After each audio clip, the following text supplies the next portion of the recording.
Hey guys, this is Dr. Hub. In case you haven't subscribed, please do subscribe for updates. Let's look into the basics of the ANS, that is Autonomous Nervous System, Autonomic Nervous System.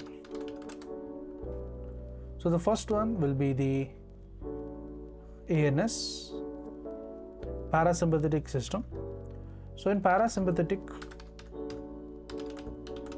system, there is the outflow. The outflow, it includes the craniosacral. So outflow is nothing but the craniosacral. So under craniosacral, the cranial nerve nuclei, it includes the 3, 7, 9 and 10. 3, 7, 9 and 10. And when you look at the sacral segments, it includes S2 to S4. Next is the preganglionic receptors. So here in preganglionic receptors, it is a nicotinic neural. It is known as the NN receptors. This is the parasympathetic. The same way, now comparing the sympathetic system, there is the outflow, that is a thoracolumbar. It involves a T1 to L2.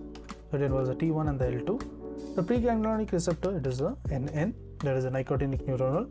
Now let's move on to the preganglionic neurotransmitter. So in case of preganglionic neurotransmitter, this is from the CNS. So what does it include? So here the parasympathetic system, it will be the acetylcholine. And in the sympathetic as well, it is acetylcholine. The postganglionic receptors for the parasympathetic, it includes the muscarinic or the nicotinic. So M or N.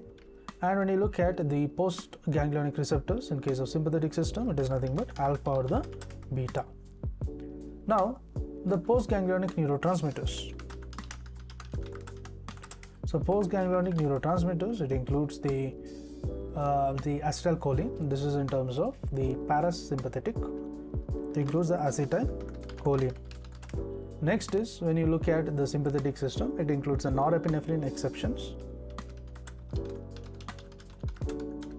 So that is the renal system dopamine, the sweat gland, adrenal glands, that is the acetylcholine. So what are the features of this parasympathetic and the sympathetic? The parasympathetic, the ganglion is located closer to the effector organ. Where is the ganglion located? The closer to the effector organ. The preganglionic fibers, they are longer. Next is looking at the sympathetic. So sympathetic, the ganglion is located closer to the spinal cord. So it is closer to the spinal cord, and the postganglionic fibers, they are comparatively, they are longer. To learn and grow daily like this, please do subscribe.